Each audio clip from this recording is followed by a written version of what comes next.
저희 큰아이 돌 때 일어난 일입니다.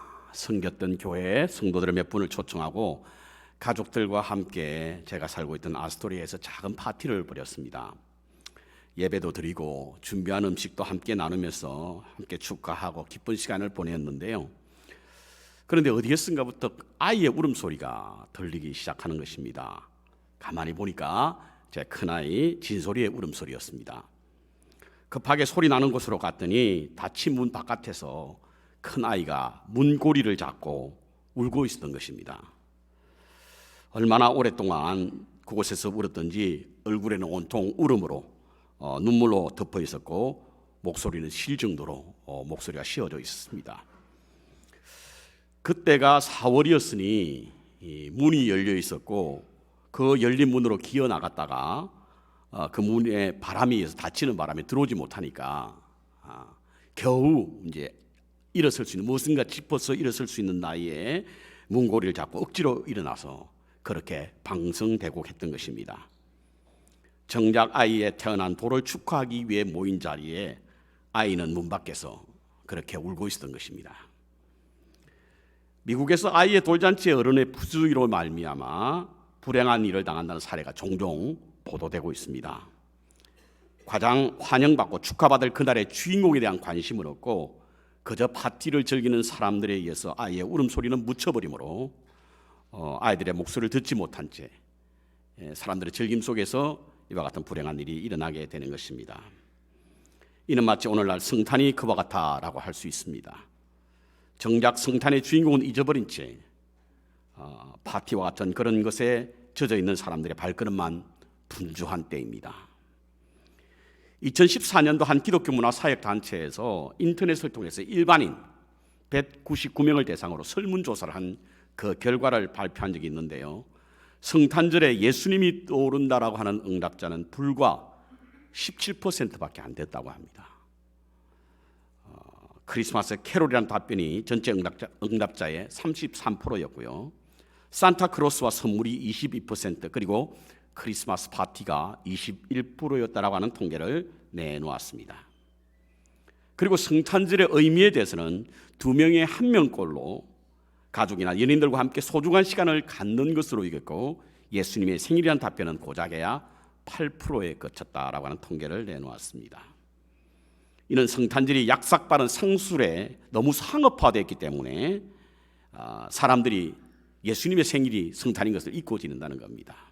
매년마다 모습을 바꾸어가며 사람들을 현혹하는 성탄절의 각종 이벤트에 사람들이 속아서 성탄절의 의미와 목적 그리고 가치를 상실한 채 예수님이 없는 그런 성탄절을 준비하고 계획하고 보내고 있는 것입니다. 금년 성탄절 목회 서신에서 담았지만 어느 한 교회 성탄절을 맞아 예수님이 말 구유에 있는 그런 장식을 해 놓았습니다. 저희 교회도 입구에 오른쪽에 있습니다. 그런데 어느 날 바구니에 인형이 사라진 겁니다. 아마도 그 장식의 의미를 알지 못하는 어린아이가 인형이 있으니까 그냥 가져간 것으로 보입니다.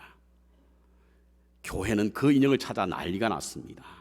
누가 가져갔는지 여기저기 수소문할 때 그 교회 담임 목사님은 더 이상 인형을 찾지 마십시오.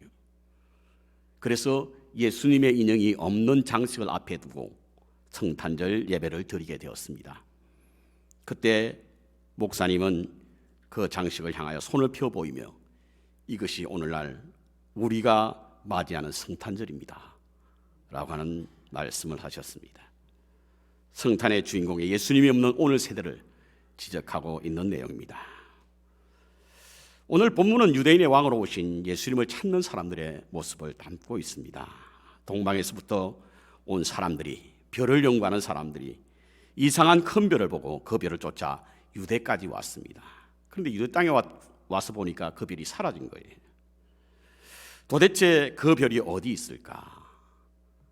별을 연구하는 점성가이기 때문에 별의 움직임을 통해서 큰 일을 계획하고 있는 사람이므로 뭔가 큰 별이 움직였을 때는 인류에 어떤 큰 일이 있을 것으로 여겨 그 별이 곧 왕, 만왕의 왕을 지칭하기에 그 별을 쫓아 유대 땅에 오게 된 것입니다. 그런데 그것이 사라진 거예요. 별이 어디로 갔는지 사람들은 수소문하게 되었고, 그 소문을 들었던 헤롯 왕과 예루살렘에 있는 사람들은 소동이 일어나게 된 겁니다. 결국에는 헤롯이 서기관과 제사장들에게 아이가 태어날 만한 곳이 어디 있는가 성경을 통해서 찾게 했고, 베들레헴이라고 하는 곳에 태어날 것을 예언자의 말씀을 통해서 알게 되었던 동방 박사들은 아기 예수님께 경배를 하고 돌아갔다는 내용이 오늘 본문에 있는 말씀입니다. 그런데 탄생하신 인류의 왕으로 오신 예수님의 탄생은 참으로 이상했습니다. 한번 보겠습니다. 첫 번째로 예수님이 오시면 바로 가난한 여인의 품에 오셨기 때문에 이상한 왕의 탄생이었습니다. 인류의 구세주로 오신 예수님은 화려한 궁궐에 우아한 모습을 한 공주의 품에도, 고관 대작의 집에 있는 고상하고 품이 있는 주모의 품에도 안 계셨습니다. 가난한 여인의 품에 주님은 안겨 있었던 것입니다. 요셉은 홍기를 놓친 노총각이었다고 전해집니다. 그래서 그는 예수님이 태어나신 후에 일찍 세상을 떠난 것으로 알려져 있는데, 그것은 바로 성경에서 그 모습이 보이지 않는다는 이유 때문에 학자들은 그렇게 알고 있습니다. 마리아는 먹을 것이 마땅치 않은 가난한 집에 태어나서 호구 하나를 들기 위해서 이른 나이에 시집을 가야 하는 10대 소녀인 것으로 전해지고 있습니다.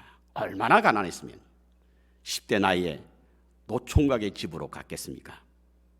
그와 같은 가난한 여인의 품에 예수님은 안겨 계셨습니다. 두 번째로 예수님께서는 비천한 목자들 속에 있었습니다. 예수님의 탄생을 알리는 첫 번째 축하 연주는 카네기 홀이나 링컨 센터 같은 곳에 있지 않았습니다. 바로 양을 치는 목자들 속에 있었습니다.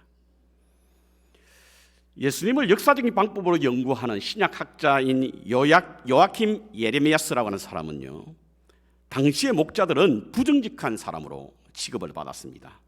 왜냐하면 떠돌이 생활을 해야 했고 장기간 주인의 감독으로부터 벗어나 있었기 때문에 박봉에 시달리는 그들은 자주 양이나 혹은 양털, 그리고 양의 우유를 팔아서 주인 몰래 팔았다고 하는데요.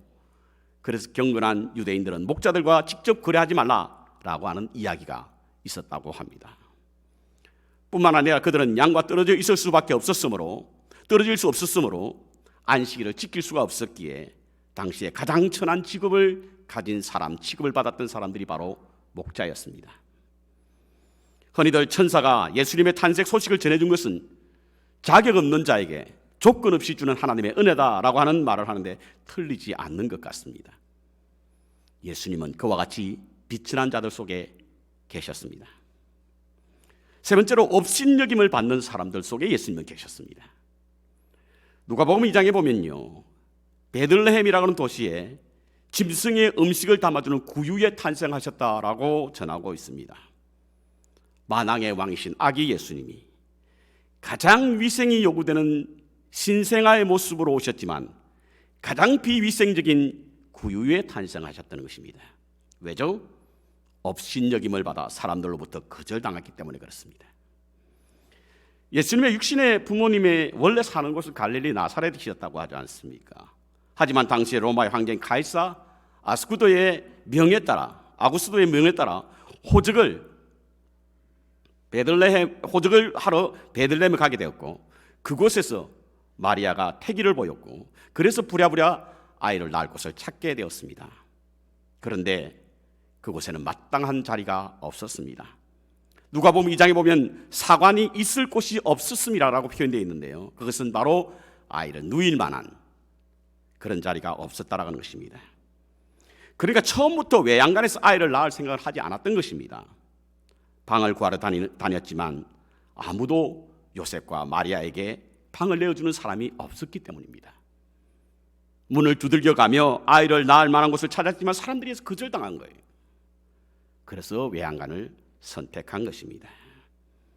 예수님은 업신당하여 거절한 사람들 속에 태어나셨습니다. 세상에 어떤 왕도 이런 모습을 한 왕의 탄생이 없었습니다. 왕은 모름지기, 사람들의 기다림과 축복, 그리고 축화 속에 태어나는 법 아닙니까? 또한 어떤 신도 이와 같은 모습으로 온 적이 없습니다. 불교의 부처는요, BC 2600년 전에 정반 왕과 마야 왕비의 사이에서 태어난 아들로 알려져 있습니다. 이슬람의 무하마드는요, 비록 일찍 세상을 떠나긴 했지만 그 상이었던 아버지 밑에 태어난 사람으로 전해지고 있습니다. 하지만 예수님은 가난한 10대 여인의 품에 비천한 목자들 속에서 거절과 외면으로 업신받는 사람들 속에 탄생하신 것입니다. 왕으로서의 품격이나 품이라고는 전혀 찾을 수 없었습니다. 그래서 사람들은 예수님을 무시했고 유대 사회는 그분을 멸시했습니다. 나중에 제자가 된 나다나엘은 나사렛에서 무슨 선한 것이 나겠느냐고 했던 말처럼 당시에 사람들이 기다리는 메시아상과 예수님은 너무나 동떨어져 있었던 것입니다. 사람들은 자신들을 압제하고 있는 로마를 정복하고 이스라엘을 해방시켜 다윗의 영광을 회복할 그런 이상적인 왕을 원했습니다. 그러나 예수님은 그냥 이상한 왕이었습니다. 그럼 왜 이와 같은 모습으로 오셨을까? 예수님이 탄생하실 때 천사가 들려준 노래 가운데 이런 노래가 있습니다. 지극히 높은 곳에서는 하나님께 영광이요 땅에서는 기뻐하심을 입은 사람들 중에 평화로다. 이 땅에 주님의 오심은 하나님께서는 영광이요 땅에는 평화라고 하는 사실인 겁니다. 주님이 가난한 자의 품에 비천한 자의 노래 속에 업신여김을 받는 사람들 속에 태어나신 것은 바로 평화 때문이었습니다. 평화는요, 권력을 탐하는 사람들 속에서는 찾을 수가 없습니다. 세상에 군림하는 어떤 왕도 평화를 추구하지 않는 왕이 없습니다. 하지만 어떤 왕도 평화를 이룬 왕은 없습니다. 왜냐하면 권력은 본질적으로 평화를 이룰 수 없는 것이기에 정적이 생기고 그 정적을 없애기 위해서는 평화는 사라지는 것입니다.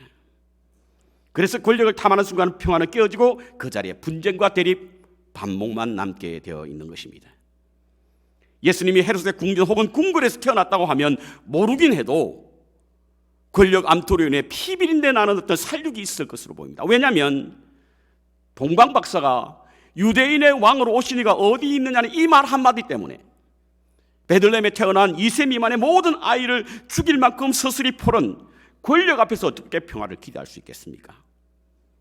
주님은 평화를 위해 이 땅에 오셨기에 이상한 왕으로 오신 것입니다. 두 번째, 평화는 명성을 높이고자 하는 사람들 속에는 찾을 수가 없습니다. 유명해지고자 하는 사람은 필연적으로 경쟁적입니다. 남보다 더 앞서야 하고 남보다 더 인정받아야 하기 때문에 그렇습니다. 그래서 자신을 높이고 남은 깎아내리는 법이지. 간혹 기독 연예인들의 간증을 들을 기회가 있는데요, 연예인들이 굉장히 겉으로 화려하고 아무 문제가 없는 것처럼 행복하게 보이지만 실제로는 그렇지 않다고 합니다. 왜냐하면 자신의 인기가 식어질 것을 매일 걱정해야 하고 그것 때문에 긴장하기 때문이라는 것입니다. 자신보다 더 나은 사람이 나오면 자신은 사람들의 시선에 점점 멀어지게 되고 그래서 자신도 모르게 그 사람을 미워하게 된다는 겁니다. 저는 처음 목회를 시작할 때 목회자의 명예를 매우 중요하게 여겼습니다. 내가 다른 건 다 몰라도 내 명예는 지켜야 되겠다. 요즘 말로 하면 돈이 없지 가오가 없냐, 뭐 어디서 영화에 나오는 이야기죠. 자존심이 없느냐, 뭐 이런 것이었습니다. 그래서 제 명예를 건드린다든지 자존심을 건드리게 되면 괜히 참지 못하는 그런 분노가 생기게 되었습니다. 그런데 말씀을 읽다가요, 예수님이 무슨 명예를 지키기 위해서 그렇게 노력했느냐, 그 말씀을 묵상하고 난 후에 예수님도 크게 여기지 않았던 명예, 너에게는 왜 그렇게 중요하냐 라고 하는 말씀이 묵상되었고, 그래서 저는 그 이후로부터 저 명예는 그렇게 중요하다고 여기지 않게 되는 목회를 하게 되었습니다. 그렇습니다. 예수님은 멋지게 사람들에게 인기를 누리며 탄생하지 않으셨습니다. 왜?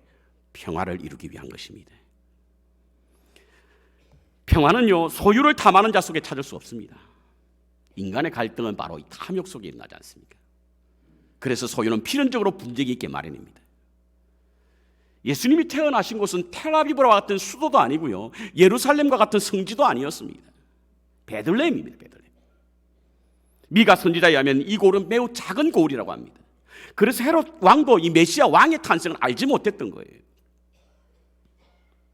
일반적으로 전쟁이 빈번했던 곳은요, 상업과 교역이 활발한 곳에서 전쟁이 많이 일어납니다. 그래서 지정학적으로 중요한 곳은 항상 전쟁의 위험이 뒤따르게 돼 있고 평화를 기대할 수 없었던 것입니다.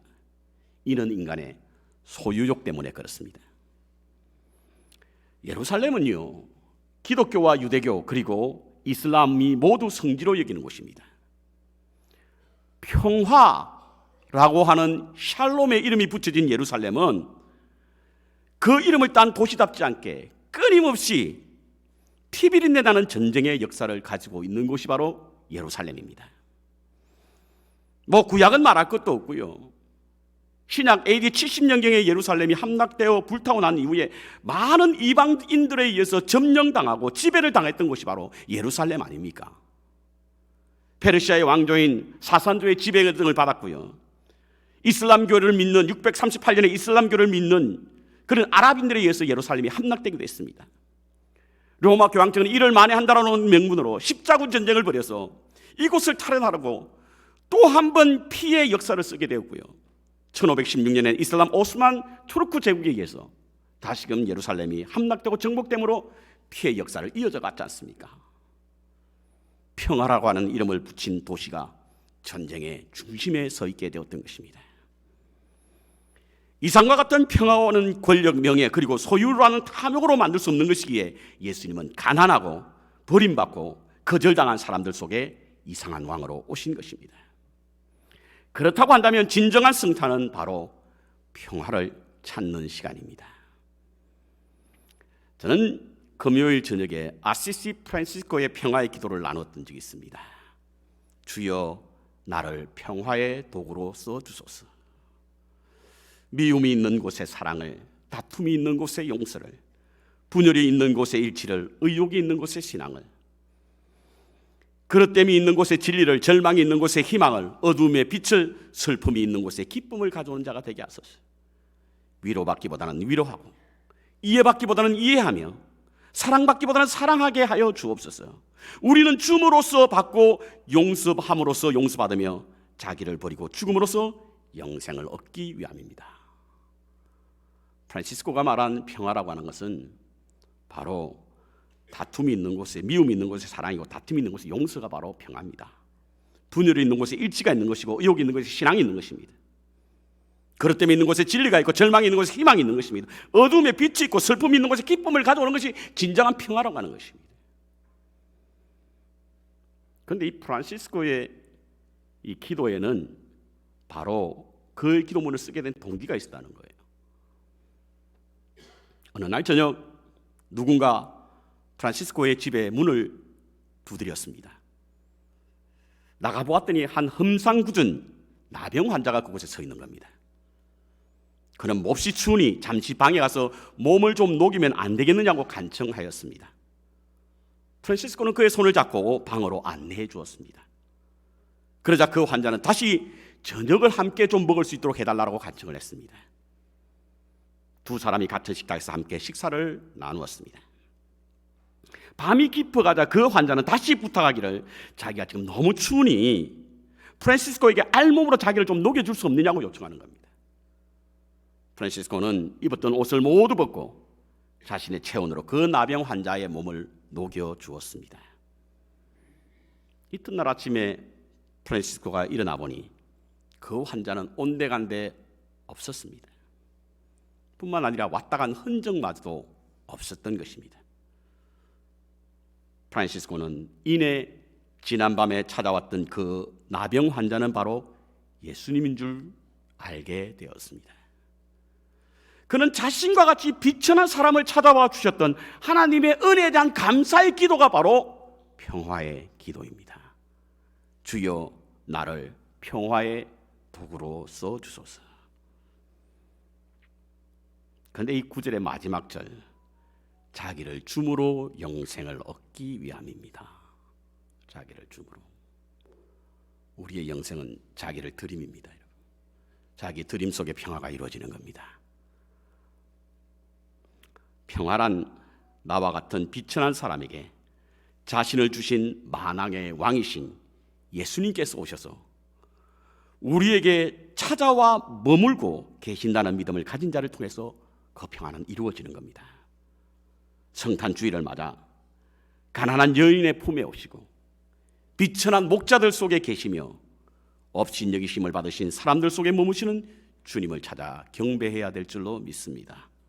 동시에 평화의 주로 오신 주님을 마음에 모시고 진정한 평화의 도구가 되는 삶으로 만왕의 왕으로 오신 예수님을 경배하며 찬양하는 삶을 사시기를 주님의 이름으로 축원합니다.